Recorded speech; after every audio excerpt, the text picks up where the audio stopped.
In April of 2014, Blake Bortles was supposed to be the future face of the Jacksonville Jaguars. He had just been taken number 3 in the NFL draft and was expected to turn the Jaguars from one of the worst teams in the NFL to a playoff contender. Yet only 3 years after a narrow loss in the AFC Championship, Blake Bortles is a third-string quarterback on the Los Angeles Rams, having not thrown a pass in over 2 years. Today we will look at what went wrong with Blake's time in Jacksonville and where he is now. But if you enjoy these type of videos and want to see more, consider subscribing, as I do football content weekly. Now let's find out what happened to Blake Bortles. Blake Bortles was born in Altamonte Springs, Florida, and attended Oviedo High School, where he excelled in both football and baseball. Athleticism seems to run in the Bortles family, as his brother Colby played baseball for Ole Miss and was drafted by the Detroit Tigers in the 22nd round of the 2017 MLB Draft. During Bortles' senior season, he completed 151 out of 233 passes for 2,211 yards with 27 touchdowns and 7 interceptions.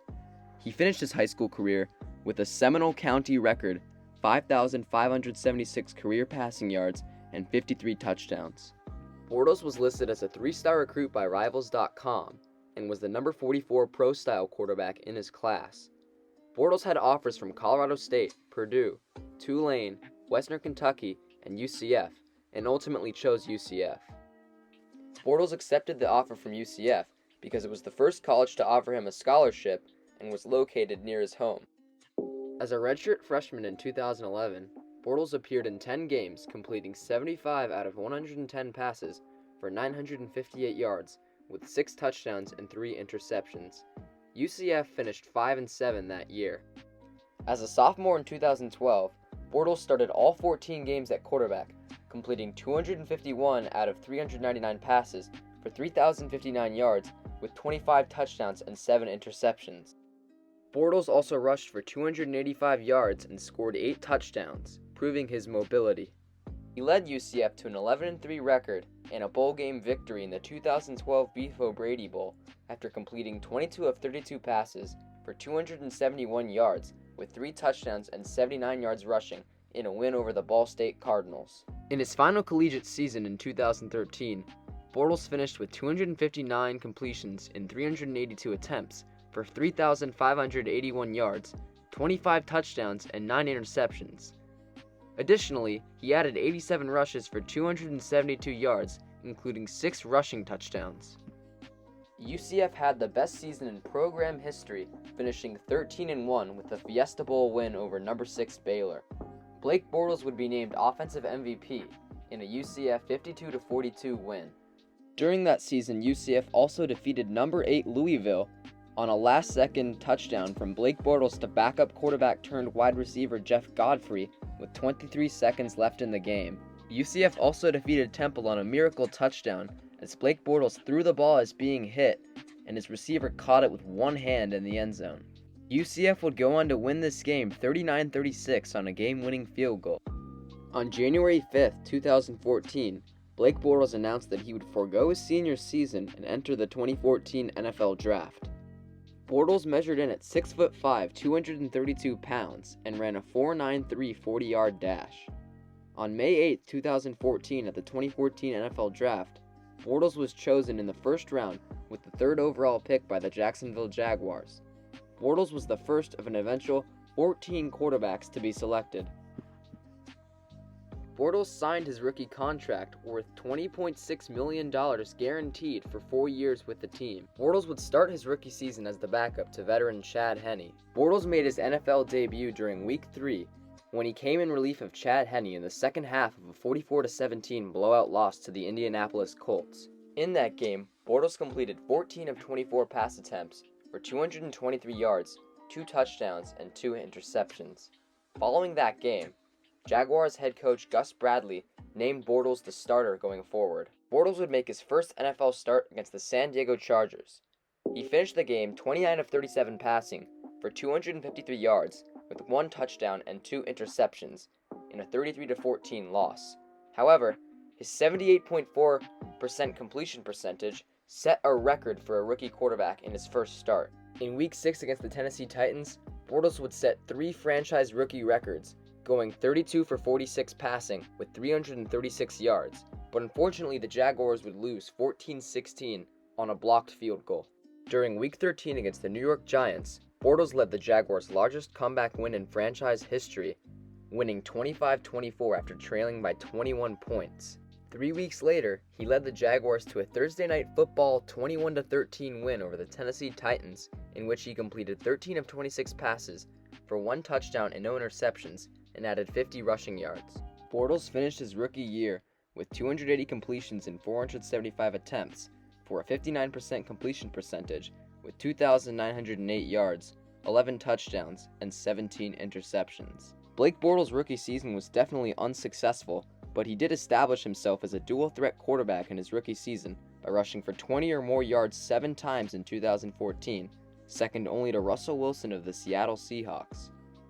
However, some of Bortles' poor play could be attributed to being sacked 55 times, which led the league. The Jaguars were also devoid of talent, so he didn't have any help around him. Bortles followed up his rookie performance with the best season of his entire NFL career.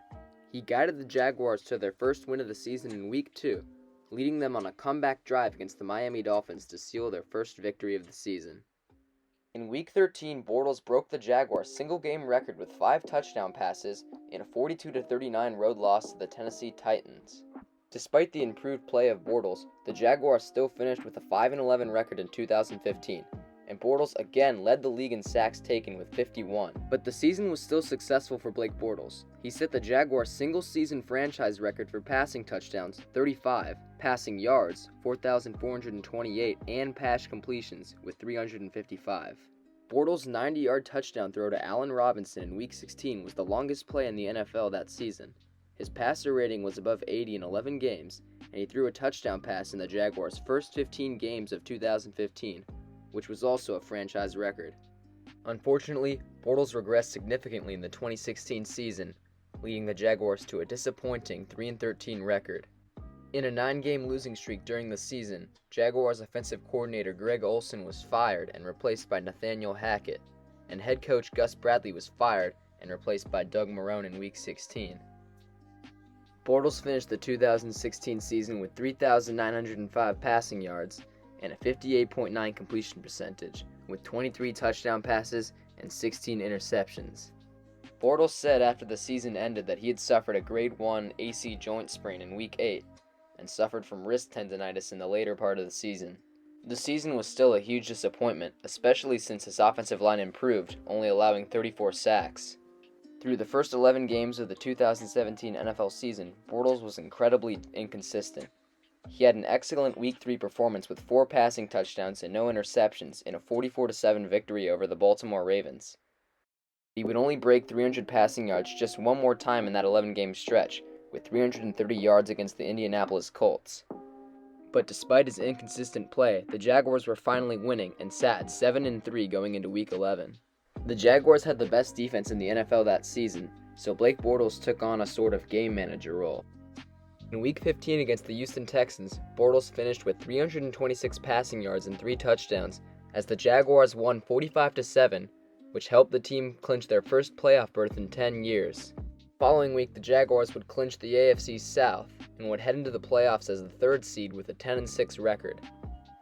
Bortles finished the regular season with 3,687 passing yards, with 21 touchdowns and 13 interceptions. Wildcard round, the Jaguars defeated the Buffalo Bills 10-3 in Bortles' first playoff game.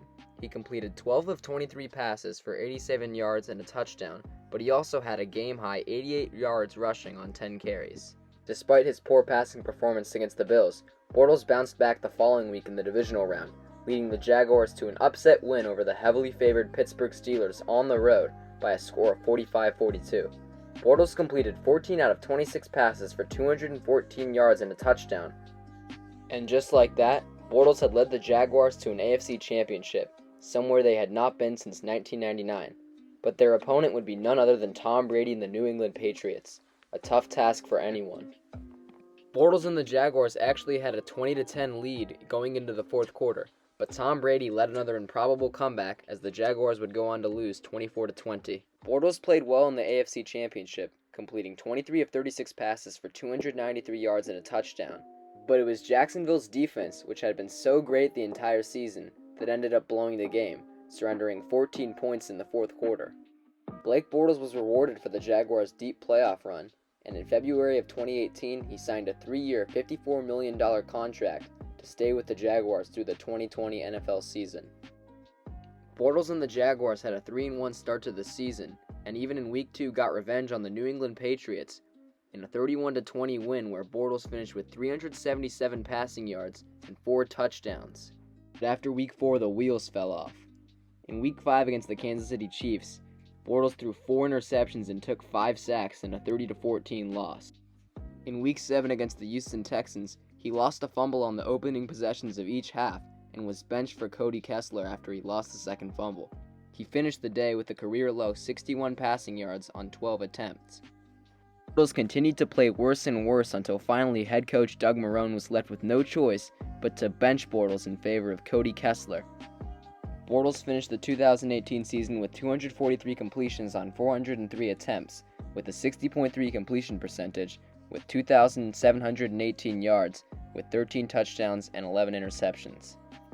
Bortles' time with the Jaguars officially came to an end on March 13, 2019, when he was released following the signing of Nick Foles. On March 18, 2019, Bortles signed a 1-year contract with the Los Angeles Rams to be Jared Goff's backup. He played sparingly and only attempted 3 passes the entire 2019 season. He had a brief stint with the Broncos in 2020, but is now back on the Rams as the third-string quarterback behind John Wolford and Matthew Stafford. Aside from 2015, Blake Bortles never had a Pro Bowl caliber season and was far too inconsistent to be a real NFL starter. And I have to imagine that with a better quarterback, the Jacksonville Jaguars win a Super Bowl with a defense that good. As of 2021, it looks like Blake Bortles will never start again and will probably end out his career as a backup. But he will always have that one magical season in 2017 where he was 15 minutes away from beating Tom Brady and going to a Super Bowl. Thank you for watching.